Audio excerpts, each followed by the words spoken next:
Hi, everybody. Hello. That's a little high for me. Let me put my chin on there. Hi, everyone. Welcome. It's True Story. We did it. True Story Warrior Unit. So I'm going to give you a little history of that. True Story's been going on since 2015. We have been telling personal stories on the idea that once you say that you use the phrase true story, you're both about to tell the truth and also embellish upon it. And no one knows which is which. It doesn't matter. It's a shared story.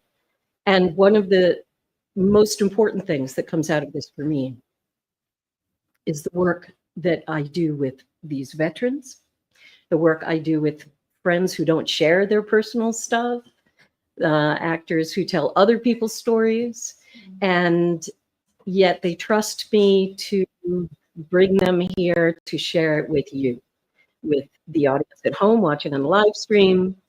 And the beauty of personal story is that once you share that story, it is not only yours. It belongs to everyone who hears it. It becomes part of their truth, part of their lived experience. And today we are here to celebrate and honor the lived experiences of our veteran friends, family, and comrades. And I'm so proud to be here tonight. Thank you.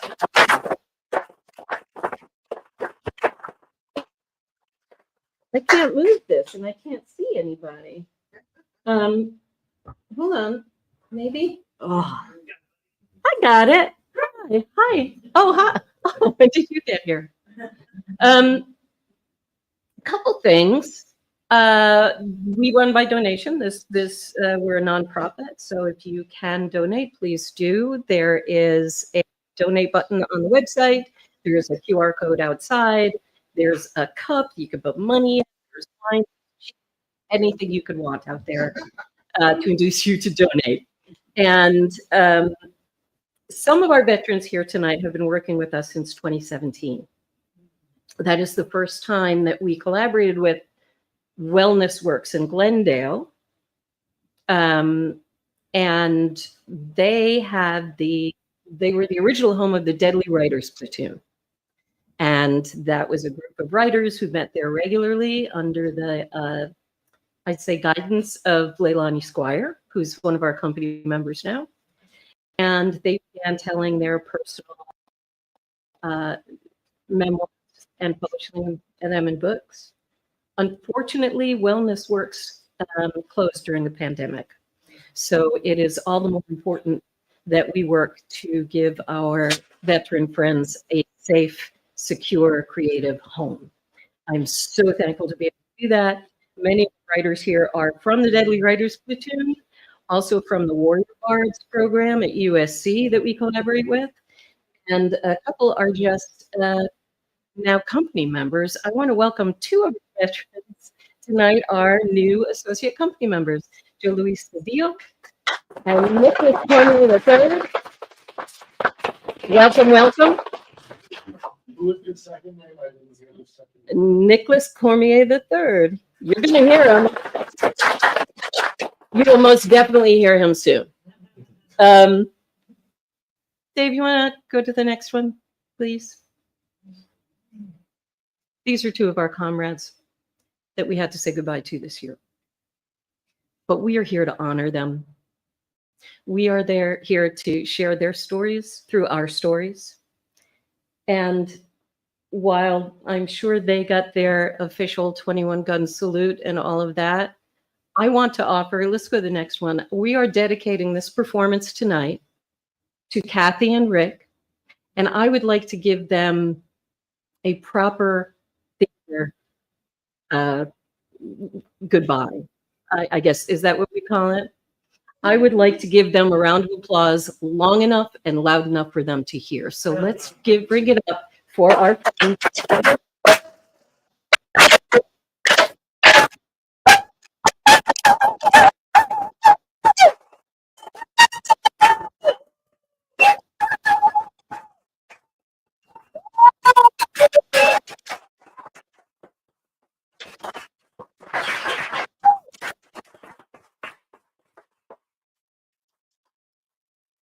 Nice.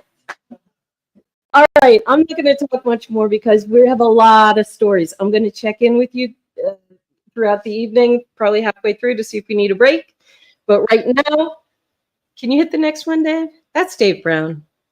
He just jumped in at the last minute to help us today. What a friend. Christopher's in the booth. Laura Gold, who worked with our veterans to help us get grounded and safe in our creative home. This has been a great effort from everybody. So now you're going to hear from Keanu first. Come on, Keanu.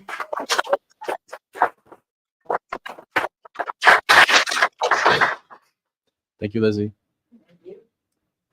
To our friends, families, and loved ones who have decided to come and celebrate Veterans Day and the Marine Corps birthday with us, thank you. Yeah. Hoorah. Hoorah. I have this reoccurring dream that I'm back in the Marine Corps. I'm wearing my camis again, and I'm back in company headquarters where I used to work, but the building's changed. It's gotten bigger, and the hallways are mazes, and I can't find my way around. So I'm panicking because I'm not where I'm supposed to be, and I can't remember where I'm supposed to go. And then I look down, and I'm not even wearing a uniform, or my beard isn't shaved, or my hair isn't cut the way it's supposed to. And I'm freaking out because this isn't how I'm supposed to look. And I'm blasted for being out of regulation. So on top of trying to get where I'm supposed to go in this crazy building that doesn't make sense, I'm trying to make my appearance presentable. But the dream takes a turn because suddenly there's hundreds of Marines swarming the building, rushing to the outside, and I get swept up in a tide of them.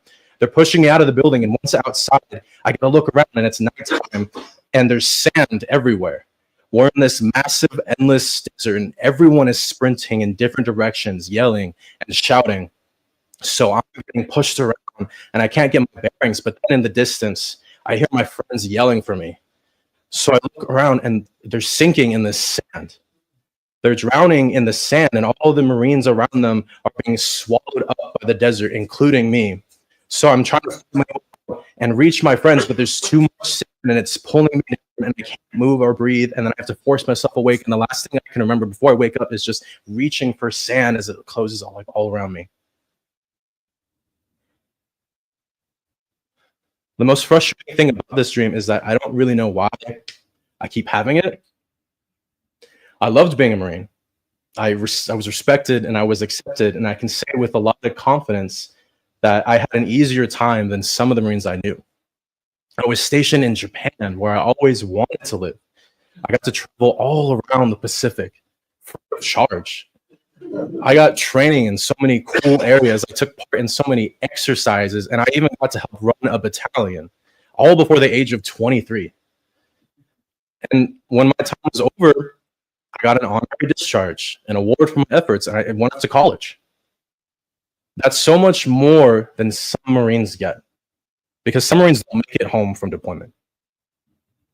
And that's why it's so frustrating and embarrassing to admit that I have nightmares, that I've been on antidepressants, and that I need therapy. So in the line, I was taught that carrying on meant you don't stop for anything short of a broken limb. But I've learned that some hurts don't have to be big in order for them to affect you in big ways. In 2016, I did a recovery mission with the Defense POW/MIA Accounting Agency, or also known as the DPAA.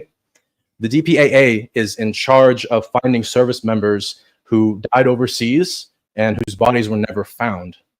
We were searching for a pilot who went down in the Vietnam War in the Laotian Mountains, and after sifting dirt for months, we found him. And after a successful mission, we returned to DPA's headquarters in beautiful Oahu, and we spent the remaining time at the beach, relaxing, drinking. And to wrap it up, we had a barbecue at Sergeant Smallman's, our platoon sergeant's house. He had been taking care of us in Laos, and so it was fitting that we would have one last hurrah at his. We leave Sergeant Smallman's and return to our hotels. The next day, we report back to the DPAA building for our orders back to our units when we learn that after the barbecue, Sergeant Smallman died in his sleep. I'm on a 9-hour flight back to Japan that evening. He didn't die in a firefight.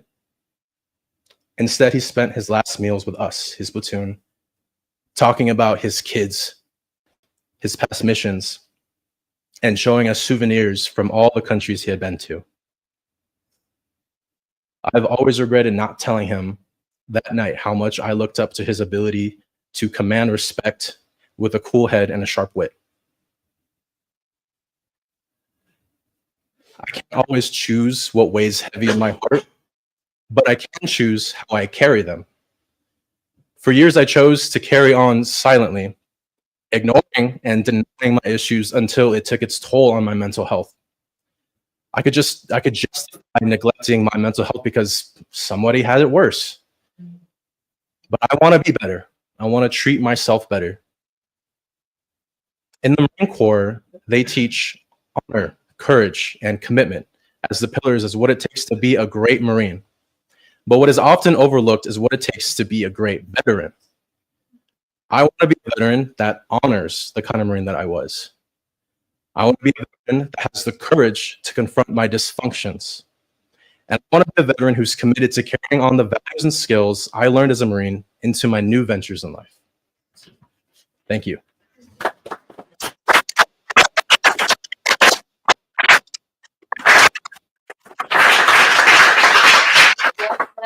Well said, Kim. Thank you. Deborah.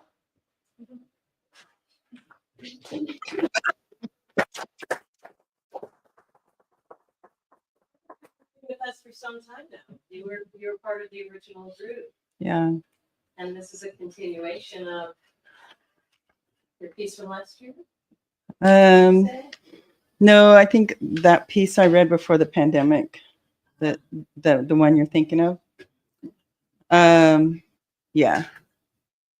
Well, thank you.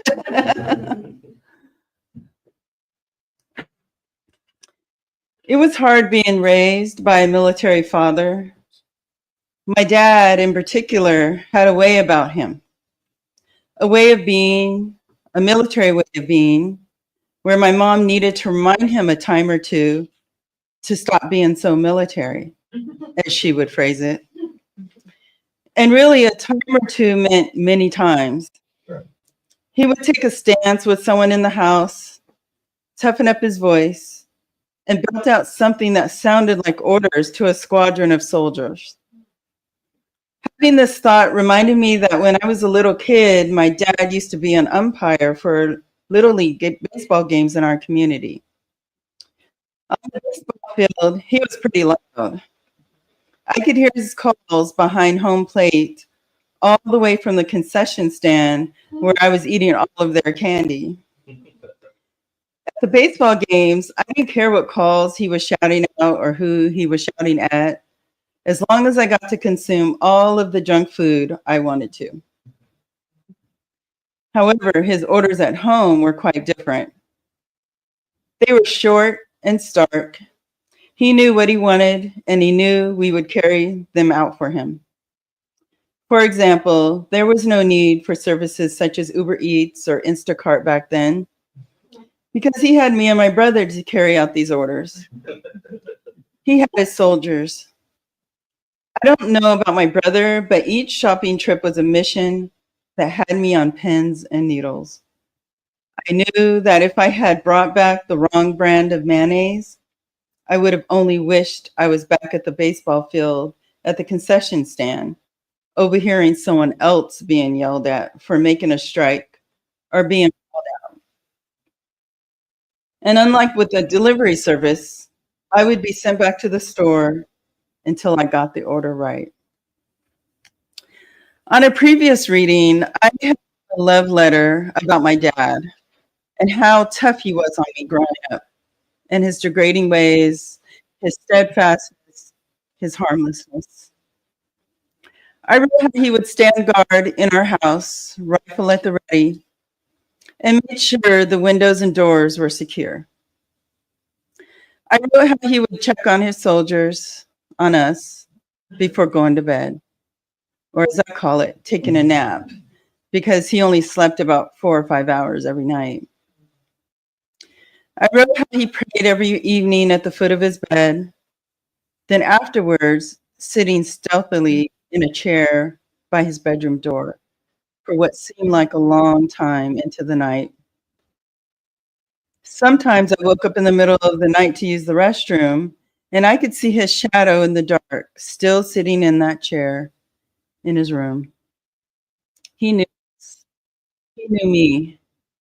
We, his soldiers, were familiar to him. So he wasn't startled. But the rifle was at the ready for anything unfamiliar. One night I had heard a sound at my bedroom window. Of course, he checked outside, but it turned out to be of no cause at all. Another night, the alarm on his car went off. He grabbed his rifle and ran out of the house.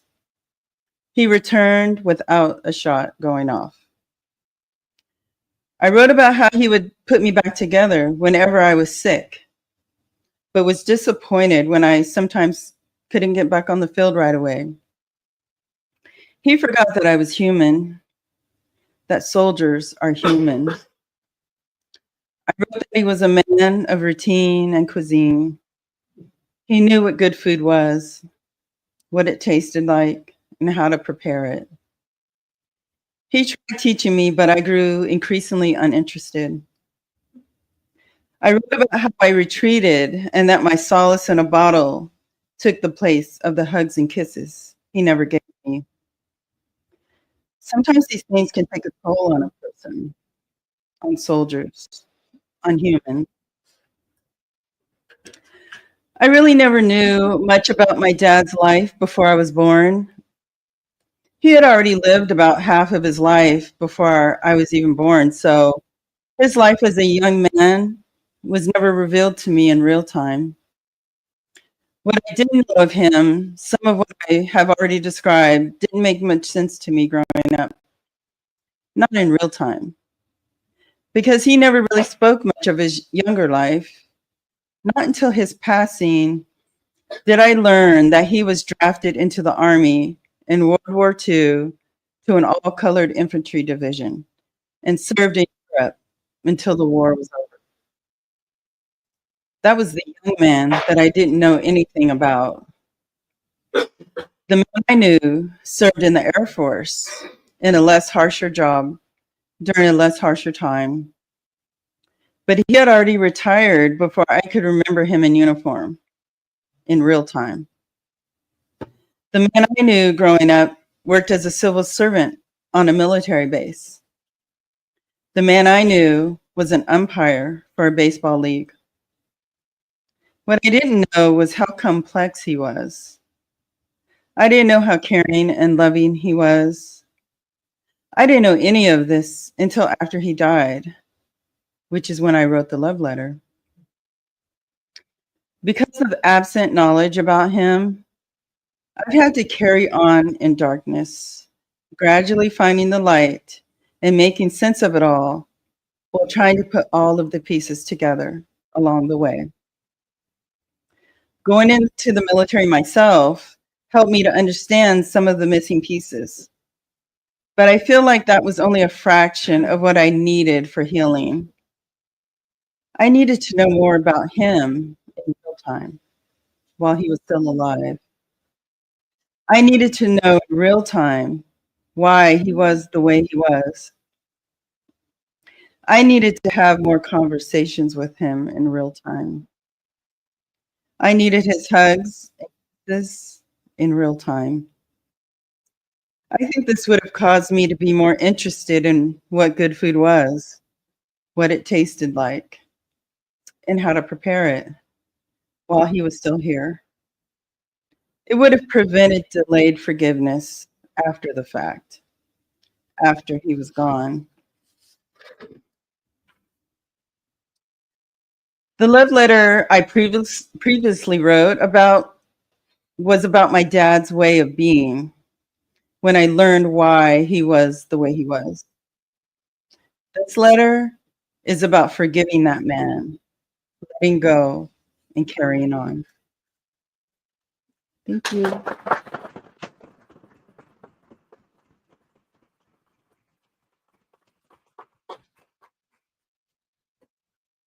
I think I got it.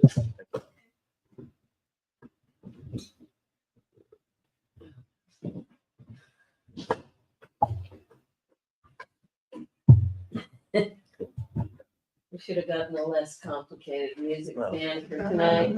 Sorry, folks. Not a problem. Let's welcome Patrick, everybody.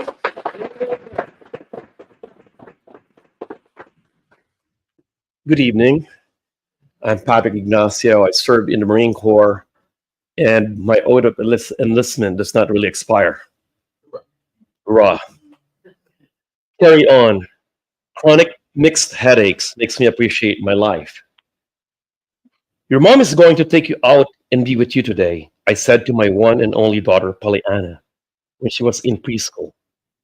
Each movement is a struggle, and I try my best to focus on breathing and not vomiting or wanting to slam my head on the door or something. You have a headache today, Dad? She asked. Yes. No, you don't, she exclaimed. Her disappointment is acute because she knows the drill growing up. I'm going to be spending the rest of the day or so laying down.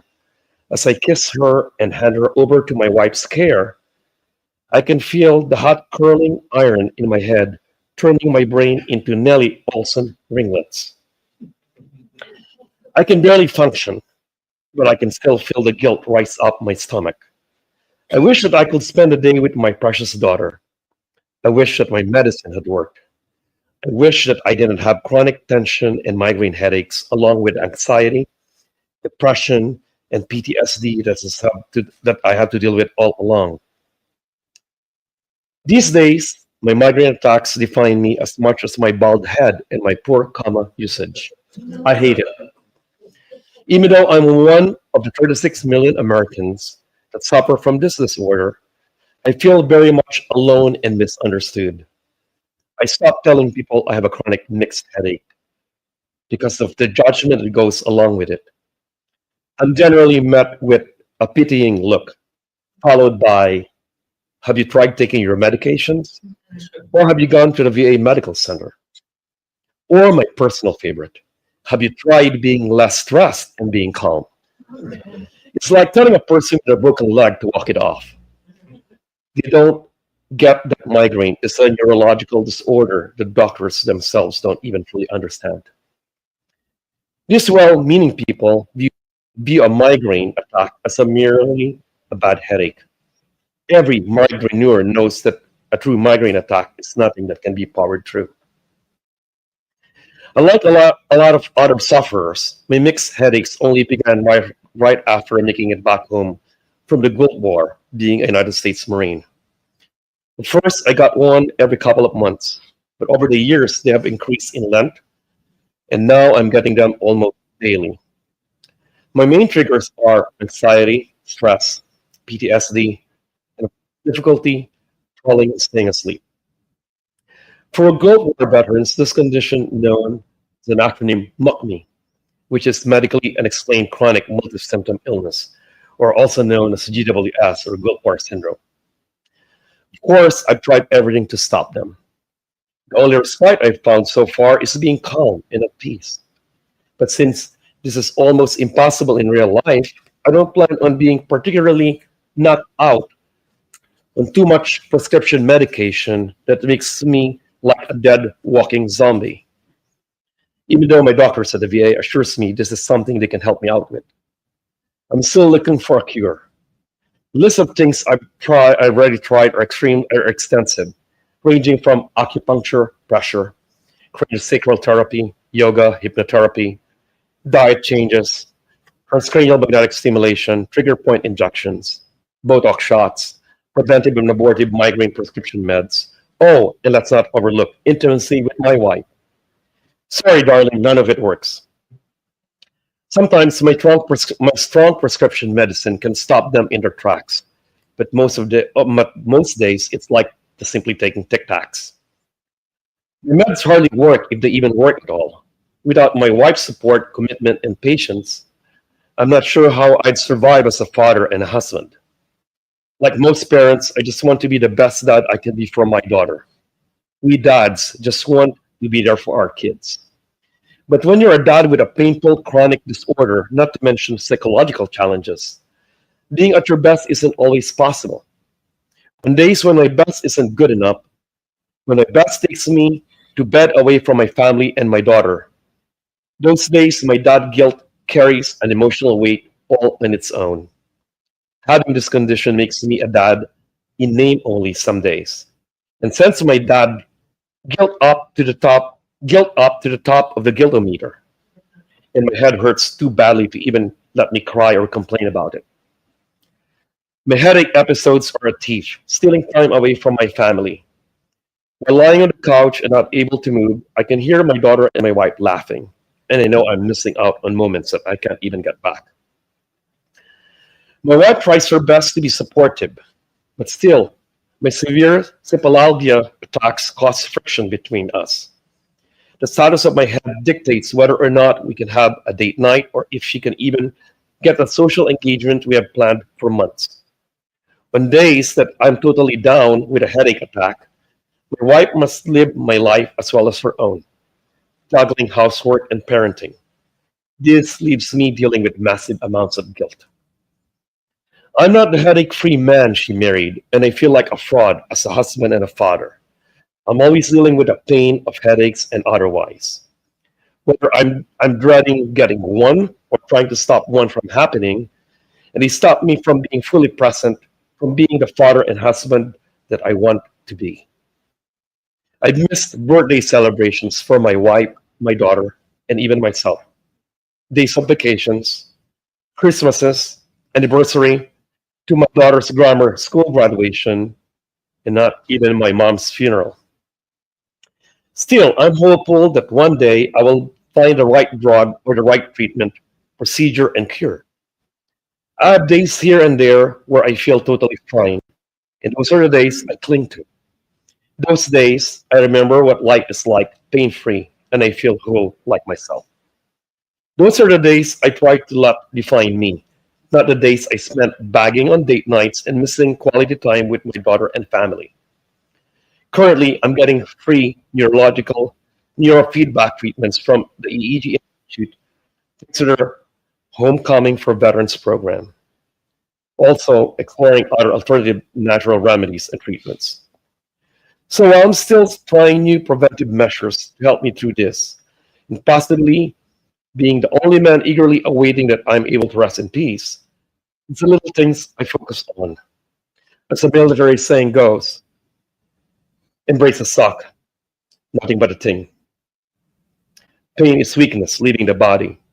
In my own philosophical saying, pain makes us appreciate life. Or as my daughter's favorite bear, Winnie the Pooh, will say, you are braver than you believe, stronger than you seem, and smarter than you think.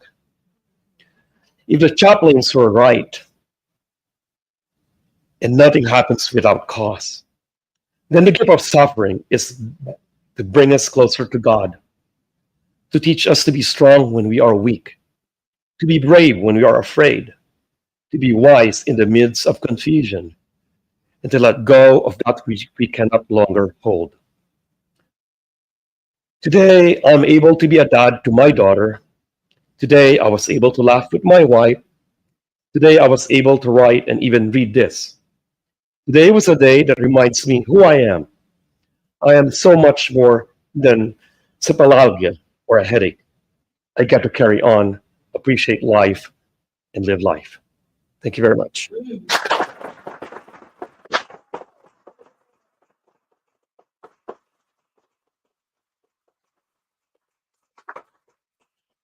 Thank you.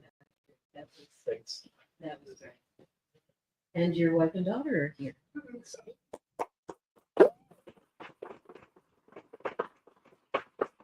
Thank you, thank you, thank you, thank you. I'm going to introduce Kenneth's piece. Kenneth lived, where does Kenneth live? Does anyone know? Where? Sorry? Bear Valleys. It's like 3.5 hours from here, right?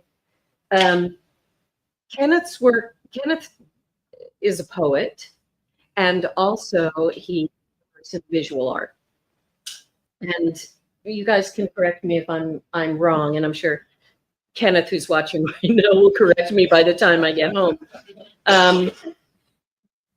Kenneth takes photographs of nature, and he then digitizes them and puts them through a process that he calls colorification. Is that right? Colorification. And then breaks down the images into smaller images. So he sort of deconstructs the image and then reconstructs it back into the image, the full image. And what we're working with, this is the first pass of a work in progress of Kenneth deconstructing those images over while he's doing spoken word poetry over it, and then reconstructing it for the final image that you'll see. You will also notice that there's a watermark on a lot of the images, fineartamerica.com, because Kenneth's art is available for sale. So if you want to support Kenneth, if you like his art, you're about to see where you can get the watermark on the image, but I will also include that online for you guys. Also, the audio on the piece is not great. This is a little bit rough. It really is a first pass. And we can't quite get it through the sound system, so I've got another speaker back there. So if you don't mind, I'm going to run back there and get this going for you. Hold on, Kenneth is coming.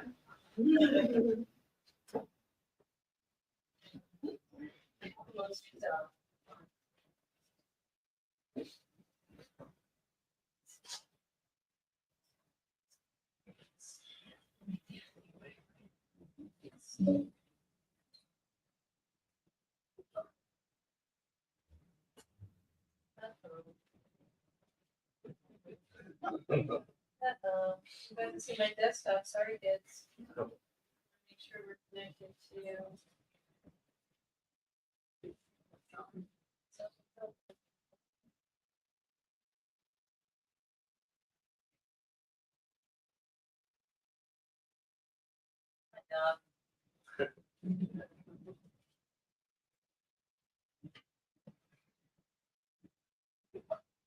All right.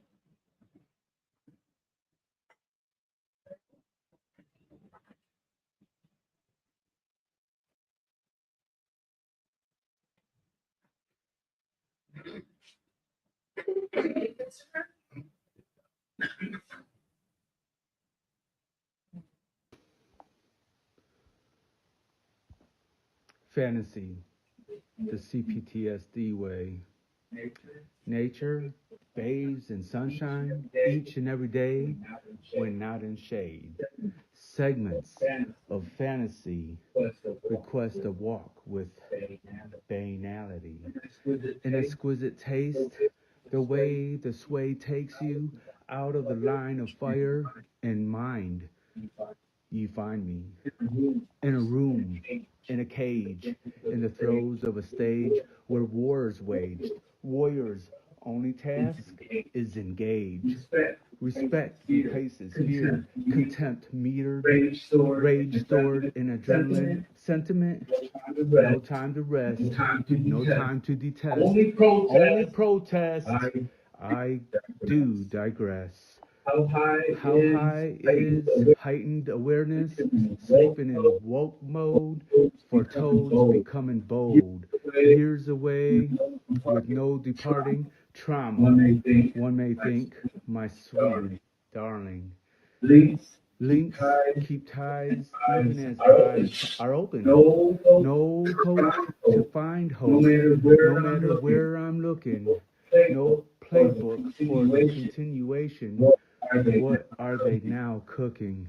No surprise, uncontrollable breakdowns takes words from the page, the book earmarked. Sometimes my words are abstract, like art from the soul, infused with and in the chaos of multiple near-death experiences, witnesses of the ghost scene fled, trauma-damaged whole, some lasting longer than the 10-year war. No comrades by my side, in shell casing, just screaming inside at all times. Normal civilian conversations, post-USMC, making not a lick of sense. None to me. No less, nor the more unknown, still current. 420 in my veins, like the second year in the clear. home and disowned, left alone to be eaten by monsters. Flicker, flicker, flicker, eyelids play, snickering, a mother, chef knife, Vega, 4x6, hardwood table, where I take cover, blade sunk, inches from my head, not unlike bullet slicing matter, 2 millimeters away from brain splatter. Philippines, 83. Eagles carry me free. Flying sky high, finest sunshine. So I'm falling in the taillands. Recycling photosynthesis. Nightmares and reality blend. Present time. 17 stanzas. Fantasy. Escape. Realities never changeable, or hope has lost her way. Like flower petals falling to the blades of grass, they lay beauty more for one last glance. Bursts of air, calm and despair. Take care of health. It's seasonal. I too have fallen to the dirt, laid on display for the view that see. A ghost, bleed, laugh, and breathe. Many seeds strewn, love emptied into community, family, veterans, church, neighbors, individuals, nature.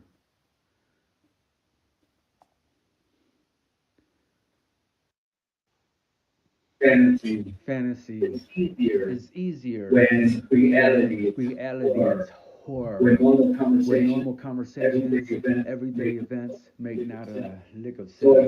So I give it to you in the best pretense. Participles popping popsicles. Renowned to through brevity bespoken briefcase. That is my mouth. A ghost lay bleeding, flooding the halls with streams of matter. No matter, easier to walk through it than to find the non-existent solution. I'm afraid of ablution, as truth and reality may forever be washed away, just like 27 years and ticking of years in play. I'm done for now. Have a splendid day. I'm Marine Corporal Kenneth James. Art.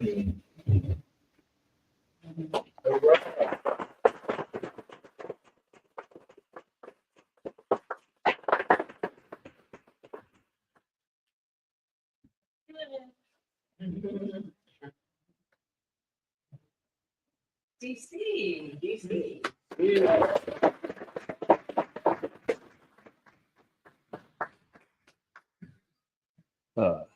Before I get started, I'd just like to say that I knew Rick and I knew Kathy personally. I used to put up Kathy's Christmas ornaments, so this Christmas is going to hit a little close to home, but you know, veterans are family, and then I love all the family here in the room. So that being said, first and foremost, just like last year when I was on this stage, I want to give you this trigger warning. This is the short version of the story. You've been warned. As I were, let me go back a little bit. I work well with veterans, being raised by an Army veteran grandfather, a Navy veteran grandmother, and my mother in a Gold Star family household. I came to understand and experience unique perspectives and dynamics in a multi-generational military family. After my grandmother died, during my gap year between universities, I began to miss the feeling of a military family. Luckily, I stumbled across a Marine-focused veteran organization. Let's call it a Marine fraternity. I joined as a Marine member, searching for a new veteran community to spend time with, but felt instantly triggered as the name calling started. Calling me by a name that I do not respond to nor respect. I voiced grievance towards senior leadership, and the name calling would die down a little before raising its ugly head again. Leadership changed. I aired my grievance, and once again, the name calling would die down a little bit before raising its ugly head again. I got elected into leadership for a year to try to bring a trauma-informed approach. to the leadership and how leadership treats membership, but to no avail. With graduate school on the horizon, I recommended my supporters vote for my opponent during the next election of officers so I could square myself away and begin focusing on a new path. While pursuing my degrees in social work, I guess I just got missed by some of the membership of the fraternity.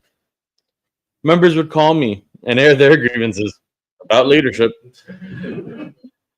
as we would speak for hours. At a certain point, one female Marine and one male Marine both reached out to me separately to disclose to me their experience with military sexual trauma. I reminded them I was only in graduate school. They should seek out a licensed therapist. But both of them told me the same thing. A civilian therapist would not understand, and I trust you. I've come to realize in life that everyone at some point or another needs therapy. At some point or another, people need to realize that we are not going to be able to hold on to every nostalgic item, memory, or person from our past. And they need to learn to let go and carry on, because change is inevitable. I've learned all this and more going through my own therapeutic recovery. I have learned that I am not a Marine, but rather a Marine, or a man rather, who was a Marine at one point and will continue to be a Marine veteran with professional affiliations and decorum. As I like to say, I'm a disabled veteran social working Python keeper. To some, I am a friend. To some, I am a brother. To most, I am an acquaintance.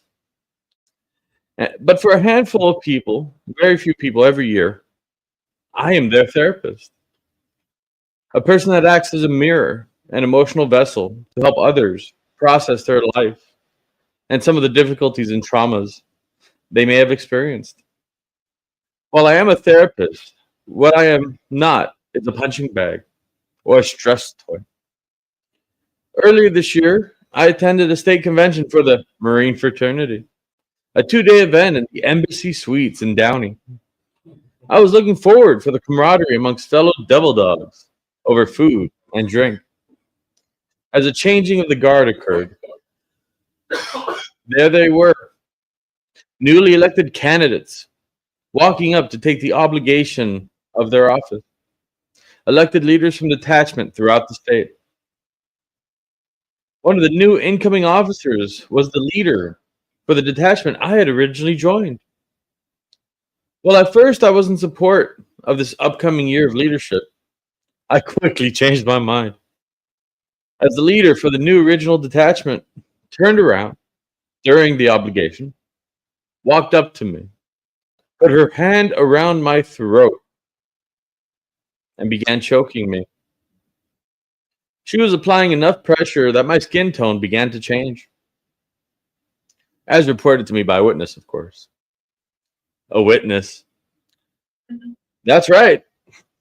This was a state convention in which 30 to 40 people were in the room. As I sat there, being choked by a reportedly blind female veteran that found my throat rather quickly for being blind. Being choked in front of 30 to 40 witnesses, I thought I would leave some level of support. But not a single Marine interjected themselves physically or verbally to protect me from potential injury, up to and including potential death. But just sat back, witnessing a crime occur. So there I was, sitting there, a disabled veteran social working Python keeper, being choked by a blind female Marine, and no one intervened. I bet if we switched the genders around, the people would have intervened on a male Marine choking a female Marine. But let's remove the labels. People would intervene if a man was abusing a woman. Why does nobody intervene when women beat men? At the end of the day, let's remove every possible label, even gender. And let's all agree that assault is wrong. Abuse is wrong. And that nobody should place their hands on anyone else if not consented to and done in a consensual way. With my experience being assaulted back in June and other times throughout my life, I have come to learn that some people get triggered before they act. And I get it. Whether it's people that have been triggered before assaulting me or those that have gotten triggered into stalking me during my time in service. At the end of the day, I get it. I'm a guy. That's a trigger. I'm a veteran. That's a trigger to some people. I have facial hair. And that's a trigger. I have a long hair and a ponytail. That could be a trigger. My hair is brown. That could be a trigger. I occasionally paint my nails. That to some people is also a trigger. While I understand people have triggers, that doesn't give you the okay to abuse me. Just because I check a few boxes on your trigger list. As such, I have responded accordingly and stepped away from my veteran elected position and active member participation. I'm squaring myself away to redirect my efforts into more productive ways, both professionally and socially. As a trauma-informed therapist, I wholeheartedly cannot continue to attend and participate in organizations in which leadership abuses its membership. So I am moving on to bigger and better things, where I feel I can have a bigger impact within our communities and society. For those from veteran organizations I've since walked away from, just know that I'm the type of person to disappear like a ghost. When someone no longer deserves my time, I have never seen the point of explaining my absence to someone who couldn't value my presence.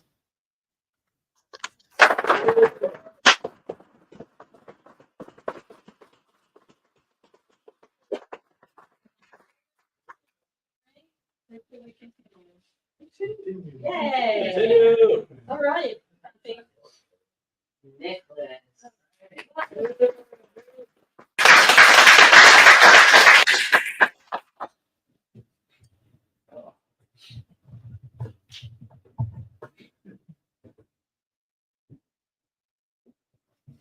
We're definitely going to use a different standard. Thank you all. Nicholas Cormier III, United States Air Force veteran, served air traffic controller, served from June 1995 to June 14, 1999. And this is Commander's Call. Clinton's coming. Commander's Call. Base wide. Bomb wings buzzing. Everyone's going, except me, stuck in front of a radar scope. 3 days from tomorrow, Air Force stop loss starts. Means no one retires. No one gets out. Not until this war's over. Don't know when that'll be. Known it was coming for a while. No one's happy. Day before that's my SEP date. Stop loss goes into effect June 15th. Beat it by a day. I feel funny about it. No matter how many bombs left to drop, I'm getting out. Hazing started once news made rounds. Drug tests, schedule changes, no days off for 2 months. Wrote a 12-page rebuttal. Gave it to Chief myself.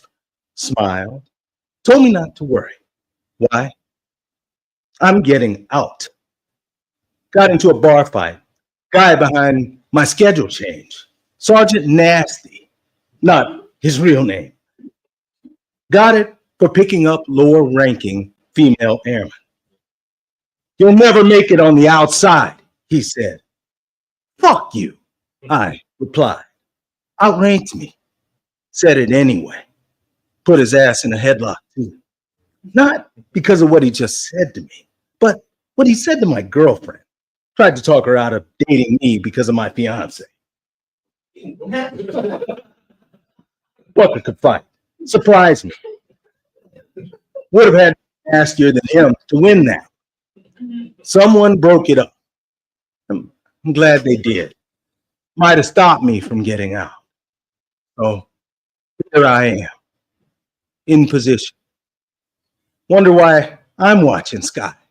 Did my four, like I swore, offered me $60K to stay. Air Force said they'd send me to Saudi to reenlist. Tax-free money upon signing. Anyway, Clinton's handing out attaboys for a war I technically started. Launched 2 B-2s from this position 2 days ago. And I ain't getting an attaboy. Why? Because I ain't staying. Kept my word at 4 years, how I see it anyway. Why am I leaving? Yes, because everyone else in our clique's gone. Most missed the war or beat the stop-loss. We share some commonality. Stakes of our lives, always high. McGee, our house mouse. Name's more about size than a specific job in our hallway. Kind of guy, a stripper tells she has HIV after they've slept together. It's the 90s. He's okay, if you're wondering. O'Malley's a den mother. He bandages our wounds. Needs to be out front. Prone to violence when he drinks. Hate to say it. Even I am from time to time if I partake. Might be why military saw fit to give us secret clearances. That and we're no stranger to drama. Kind of drama one needs to keep their mouth shut about. Kind of drama I'm engaged in now. O'Malley got out before me. So did McGee. Only 2 left, B-Rad and I. Our bond formed over a fateful night of drinking at East Pine Pub. Decision to drive made by a coin toss. Got popped 3 miles from base by Knob Noster PD. Brought us in. Took mug shots together. Smiled in each one. Went back to work on Monday. Thought we'd gotten away with it. Sergeant Howard had a habit of listening to a police blotter. Heard about it same night. Maybe read it in the paper. Reported us. Squadron commander wasn't pleased. Colonel Stanton knew how to discipline. Remember, standing at attention, awaiting reprimand. Nick, we broke bread together, he said. Did more than that. We held hands at daily mass. Said the Our Father. Received communion. The only attendees. Wasn't sure if he was referring to that or an award dinner we had together. Can't remember if it was when I got senior airman below the zone, just means I tested well, got rank early, or when I won airman of the quarter for the bomb wing, made the squadron look good. Either way, was on my best behavior that day, scared to eat. Mother's training kicked in, had a napkin on my lap. Yes, sir. No, sir. That was easy. Hard part, eating when having a conversation. Colonel Stanton had to remind me to eat. Now, I'm standing in front of him, awaiting reprimand for a DWI, and I wasn't even driving. See, what work saw it was I let my brother drive drunk in my car, no less. So integrity was in question. Hell, at least I was in the mugshot. Didn't tell Colonel Stanton that. Blamed me. Said I didn't have my fellow airmen's back, so we'd receive same punishment. Had to coach a flag football team every Saturday morning. Practices on weekdays after work. It's harder than it seems.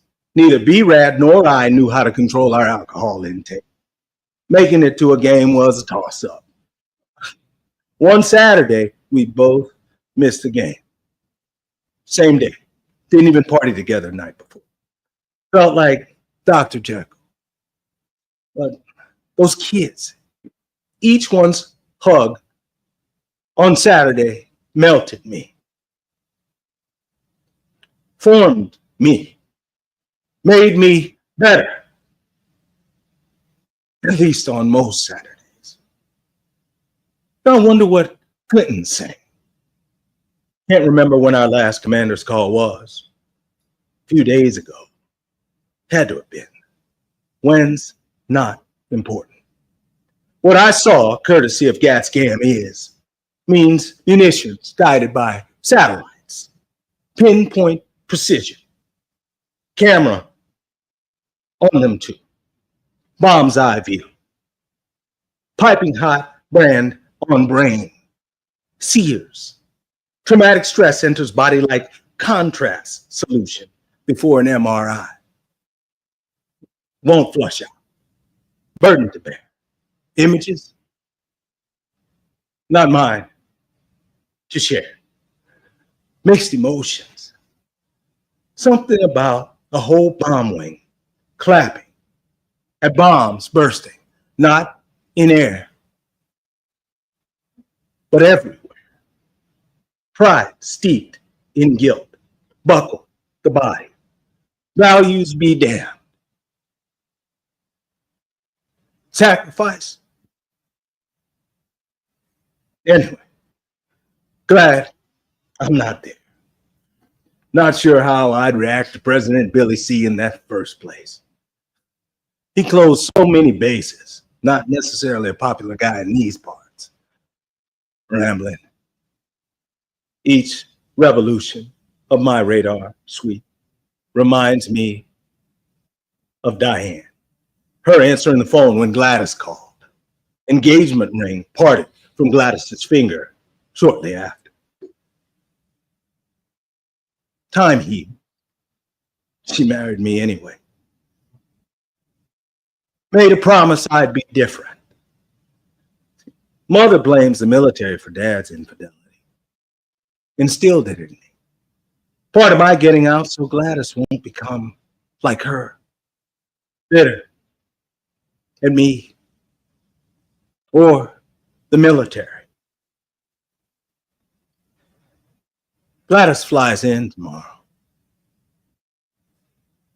Gonna help me pack.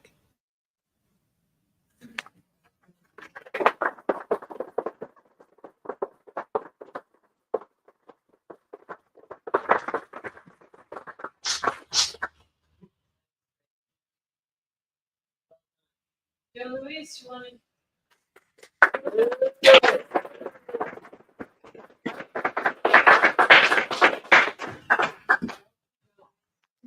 Thank you.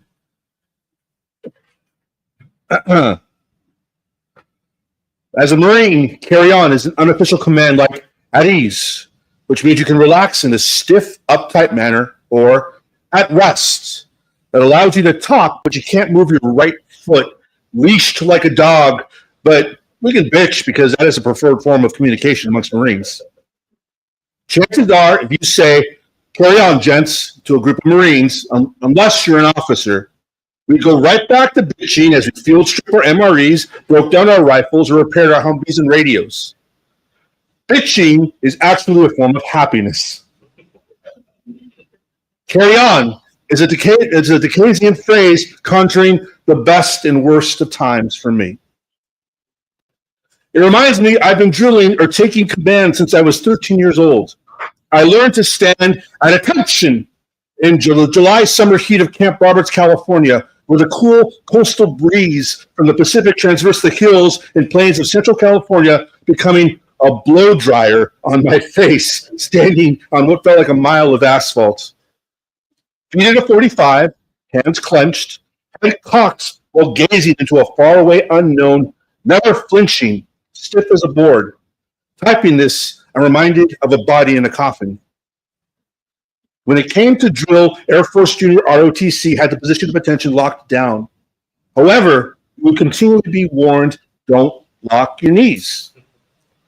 At 13, raised by parents of the Chicano movement who always told me I'd have to try twice as hard as everyone else because the world is tough for Mexican Americans. Of course I tried to do it better than anyone else. and I felt the flutters of stars coming around my vision. Luckily, a red-headed senior caught the flame look in my eye and walked me behind the formation to sit with my head between my knees. I didn't know it was equally bad for student leadership for the new airman basics to fall face down. For me, I could feel the darkness clouding the ground and even the sky when I looked up. It was a benign nothingness for a moment, but as my vision started to clear and the thumping of my heart returned, I felt like I'd been bested by my worst enemy. I returned to formation, but there was a shame burning, not just on my face, but across my body that I'd been submitted, exposed to be lesser, paraded in the stink of failing. It was my first real memory of drill that still rides with me to this day. I already had it in my head that I was going to join the Marines. Amongst mi familia of construction workers, civil servants, and factory workers, my two tios, uncles for those of you Spanishly challenged, I held them in reverence because their boot camp pictures hung a little higher up on my nana's walls. Of all the children and grandchildren, they were the highest. I was going to be one of those frames, high towards the ceiling. The Marines was all formations and standing and receiving commands without questioning.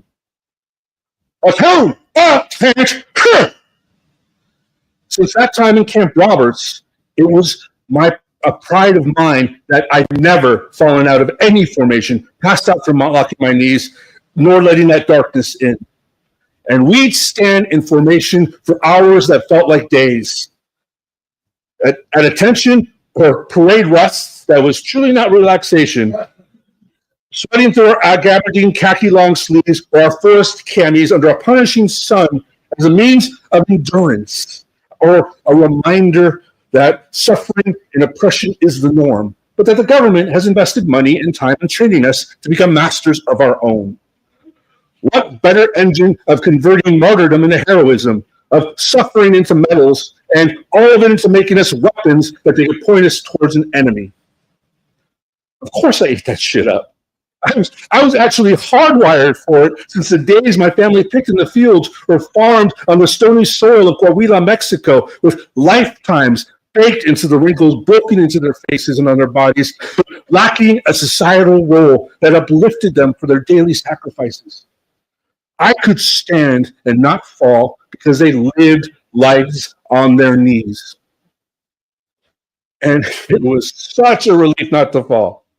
The sickly slap of passed out flesh pancaking on the ground as the rest of us stood silently sucking it up. Later we laughed together with a ghoulish glee that it wasn't me who'd fallen, a gravel angel sucking asphalt and engulfed in the darkness all of us danced on the edge of. The pride of survival teaching us the wrong lesson. Happiness is not avoiding vulnerability publicly. It's down, ass up. Failure is as much a championship leap that you don't make. In words that land differently post-election, there is no winning if we let others fall without trying to step out of our societal conformity. The worst delusion many share is the illusion if we ignore what's happening, if we ignore what's before us, we'll still get ahead, even surrounded by bodies, by those we won't bend a little to help. The darkness is not solitary, but a communicable disease as well. Part of me worried that if I had the courage or capability to survive boot camp, but after being tear gassed, jumping from a 30-foot tower into a pool, and doing a 30-mile march, I was confident I could hang. But you cannot best darkness. If you find one way through, you'll change tactics and find another chance to come at you. It reminds me of my father, who read Carlos Castaneda, whose central character, Don Juan, personifies the universe as always coming after us, always challenging us. One thing that scared me shitless, always and still today scares me shitless, is to receive a shot. I'm always unnerved when the nurse or phlebotomist says, "You're blessed with good veins." I'm the kid who cried and thrashed and ran out of the office door. I terrorized Dr. Oda and her staff in Mission Hill's office as they spent years trying to creatively stick me, and always ended up with me being held down. And in boot camp, there's an infamous event where recruits were lined up before a phalanx of corpsmen with your arms exposed. And they didn't just have needles, but injection guns that shot the vaccine into you at a high velocity. Mike Del Fernando showed me a lined scar where he flinched once and the needle actually cut him. That morning, there they were, lined up like salivating butchers. And I didn't have to wait for them to penetrate me. The darkness immediately set in as we sat and waited. As we stood up in platoons for our turn. As we walked in rows of squads, hearing the sickening crackling of the injection gun sizzle charged by electricity and the pop as they discharged and went off. This was one of the first times where I could feel myself leave myself.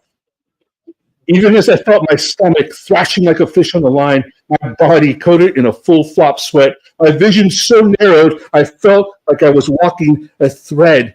But clearly there was a part of me that hovered 3 feet over my shoulder, taking each step closer.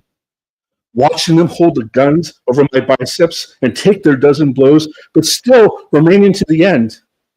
I don't know how I walked through that. Neither did my bunkmate Frenchie. He actually fought in Chad with the French Foreign Legion. Me and Frenchie had shared various stories of youth, but he was convinced I was going to lose your sheet and run across the San Diego airport running away from boot camp. But I took those steps and I made it through. And I felt like a video game character afterwards, leveling up in the game, growing like Super Mario eating a magic mushroom, and be granted new powers for life, even though I couldn't lay on my sides. I felt a man at 18 years old, fully fledged a Marine with an honor graduate of my field radio operator school, anointed by the toughest club I'd ever joined.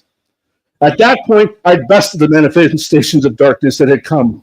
For me, darkness was a creature of weakness and shame, filling the Scorpio voice in my head at the time, and what I felt all my life growing up as a brown Chicano kid trying to uplift myself in a Caucasian world.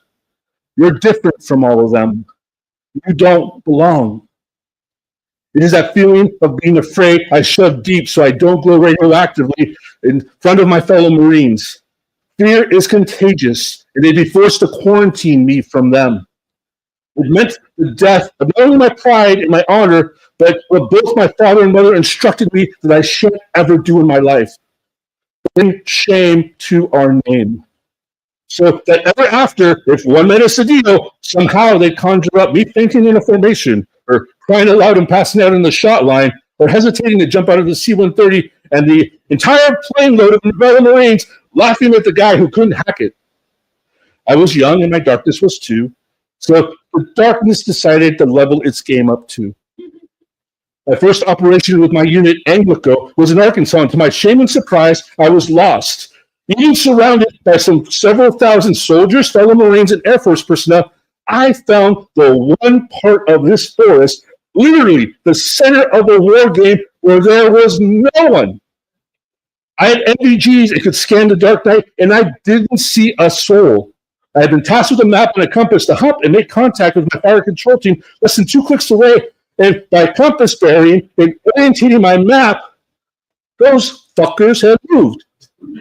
And surprisingly, all the updated map moved too.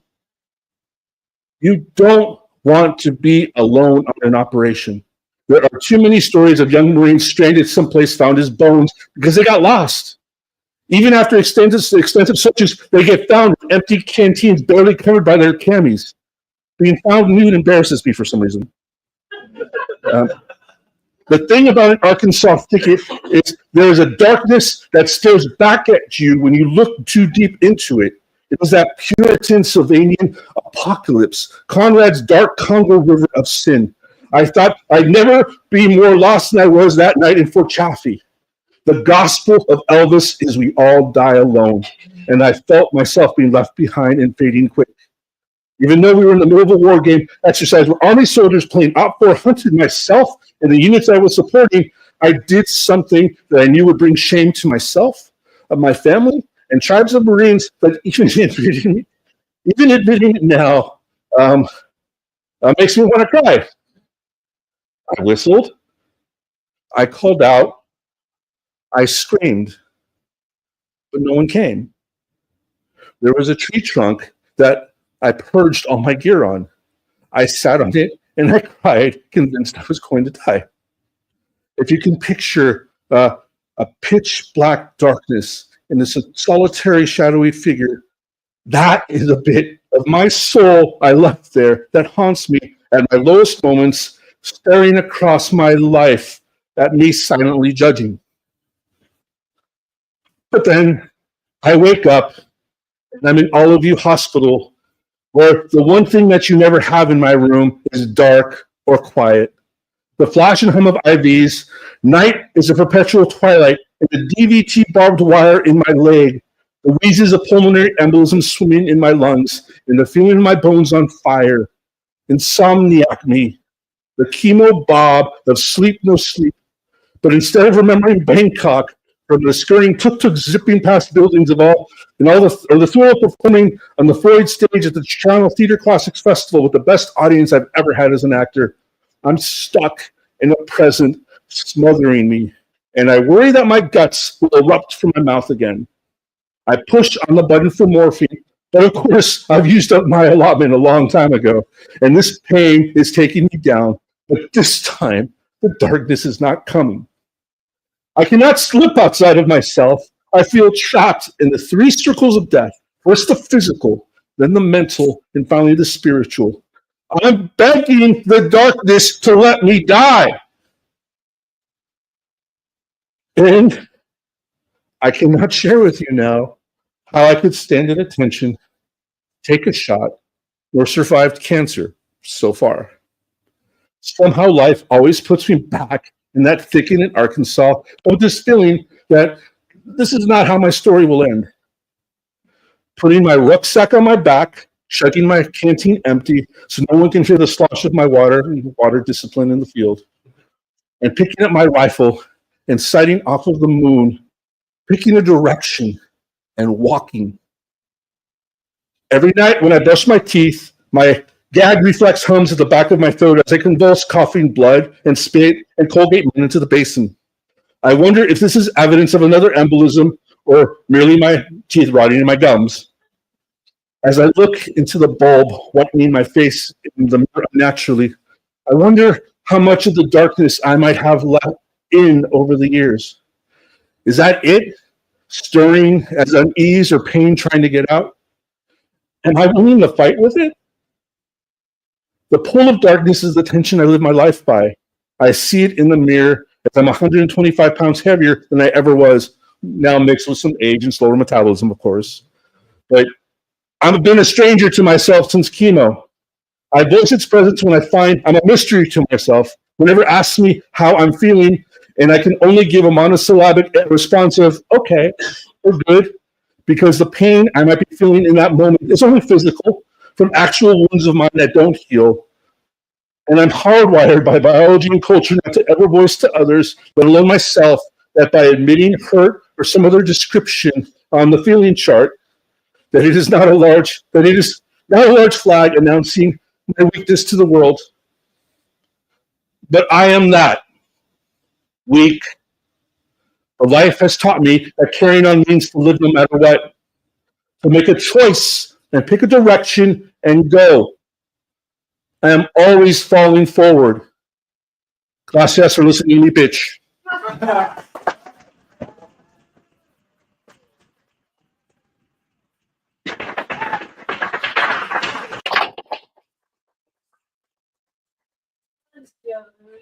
Thank you. Thank you. It's quite a debut. How do I follow that?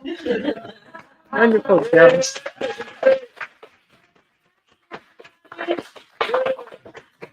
Well, hi, everyone.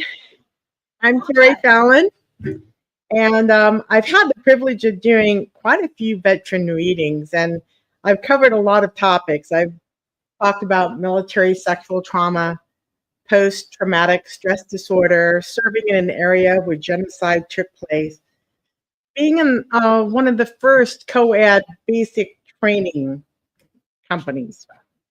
And the one thing that I really haven't talked about is that I really loved being a soldier. God, I loved it. I loved it. My love for soldiering began during basic training, when I started to recognize that I could do this. I could be good at this. I recognized in my fellow soldiers, as we became faster and stronger and less whiny, that we could do this.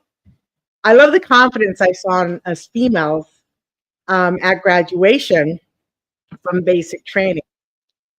Sadly, we only had enough time to get some hugs in before they whisked us away for our next duty station without being able to say proper goodbyes. Being a soldier gave me something else to love. I loved that I had a goal, and a real goal, an attainable goal, to serve 20 years in the military and have a retirement at the end. I can't overstate the importance of that for me, because when I was growing up, women didn't have their own money. Hell, most of them couldn't get their own bank accounts without a man. My brilliant grandmother lived in abject poverty on Social Security. My divorced mother worked her ass off and trying to raise 3 children that my father was supposed to pay her $50 a month in child support. Good luck with that. She never broke out of poverty. So for me, the idea of earning a retirement became my North Star, and nothing was going to get in my way. I went to a military academy, became an officer. I love that too.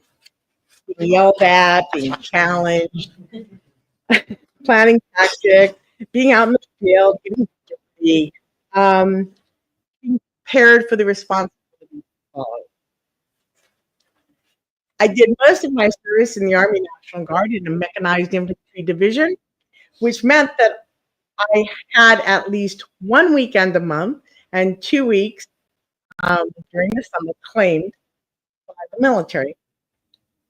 Of course, they don't tell you about all the other time you're going to be there. And everything in my life revolved around that military schedule. I love being a team leader, a motor officer, a safety officer, a training officer, the everything officer. I love drilling with my soldiers, driving in convoys up the 5 to Camp Roberts, driving down the 5, Camp Pendleton. I loved having my own Jeep.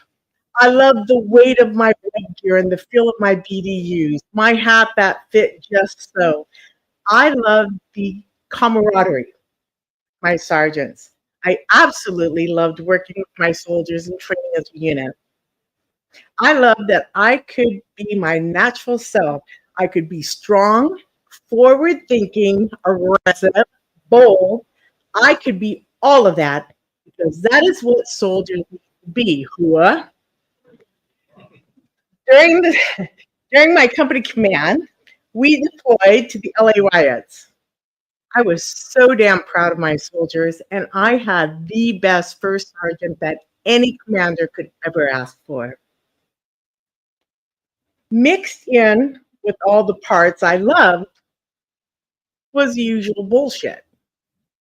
The sexual harassment, the glass ceiling for promotions, the tedious duties assigned to women because, well, you know, the men didn't want to do it, and besides, women are better at that stuff. And the normal crap, the politics, the incompetent leaders. It was discouraging. Okay, it was fucked up. But I had my North Star.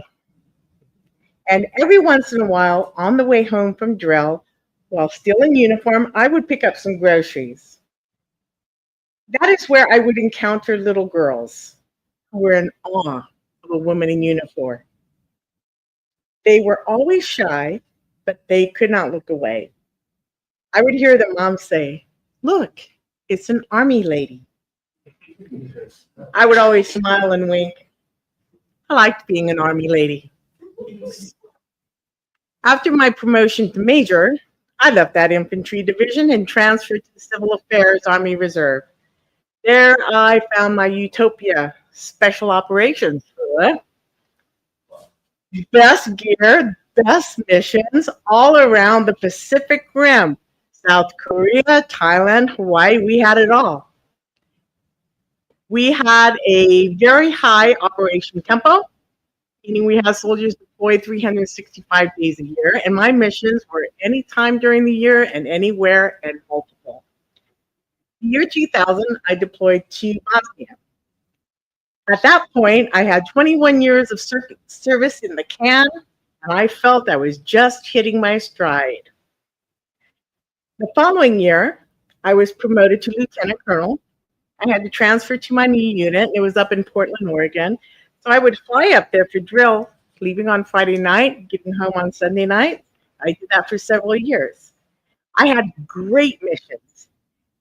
Getting close to putting together my promotion package for colonel, and I was slated for the next rotation to Afghanistan. Life was good. I got a call from the unit clerk informing me that my over 40 physical was scheduled. I was 44 at the time, and the physical was a general requirement. So, nothing unexpected. I breezed in to take the physical. It was not much to talk about. At the end, the physician hands me my over 40 physical results.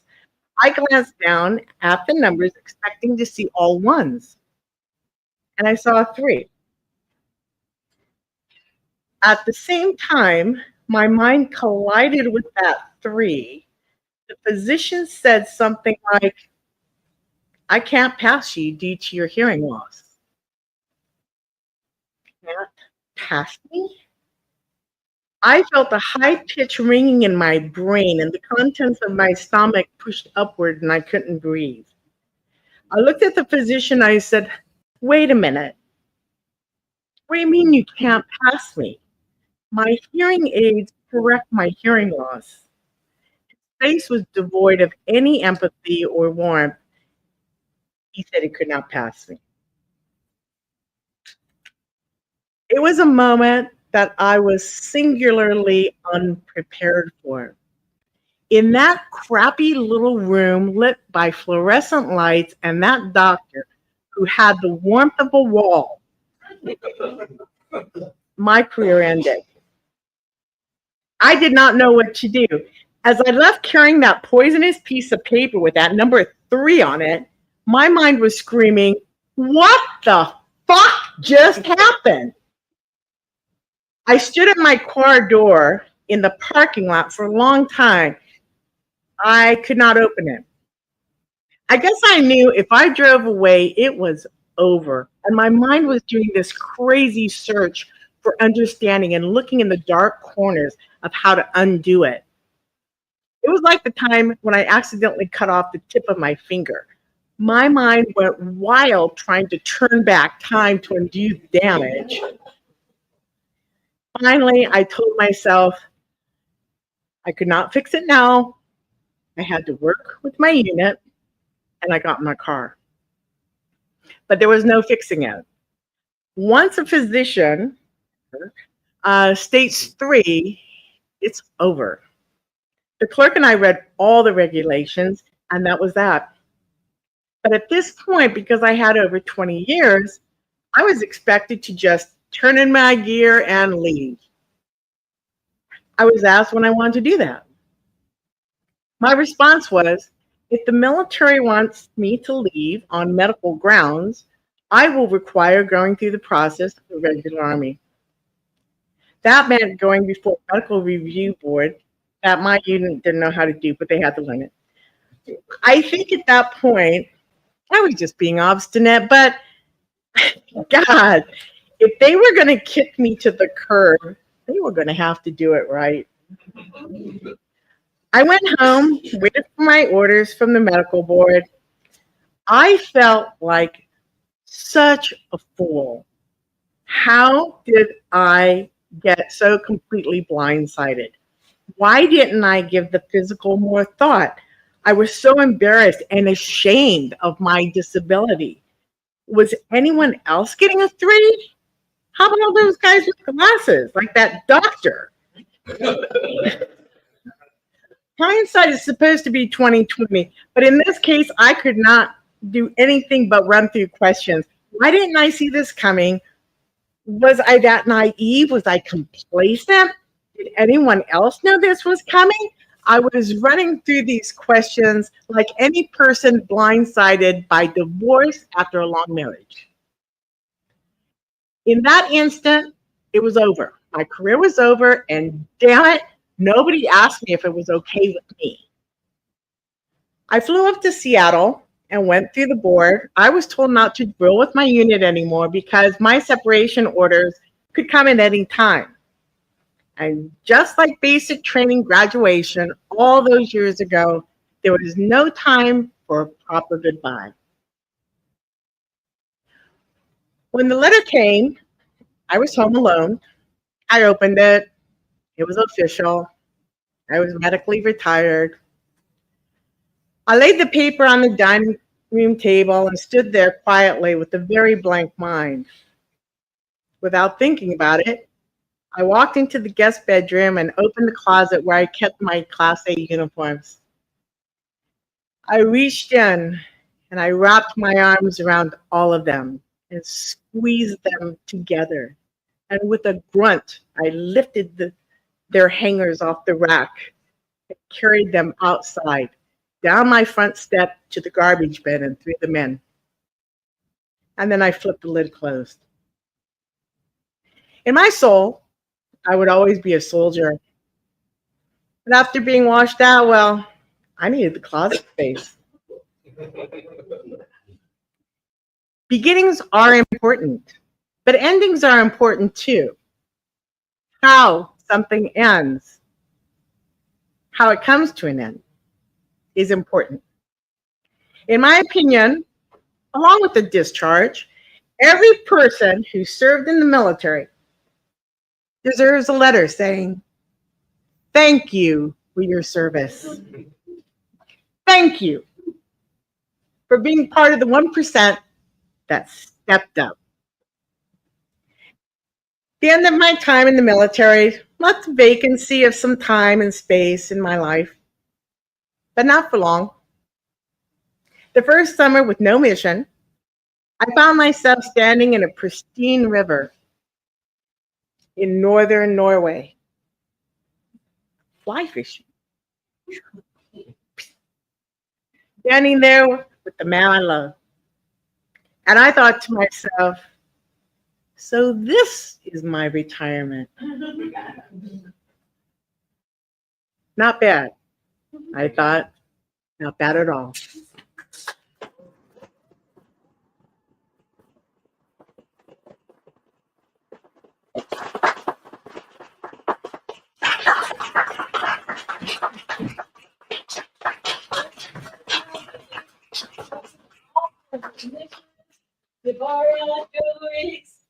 Keanu, DC, Terry, Patrick, and Kenneth. Christopher, thank you. David, thank you. Laura, thank you. Thank you all for coming tonight. We have another regular True Story, December 2nd, and the theme is "'Tis the Season." Yeah. I think that's it. There's wine and cheese. There's cookies. If you can donate, please do. We need the support. Thank you all.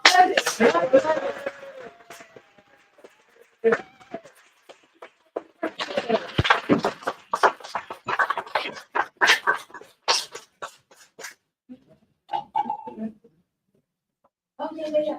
Can I get the?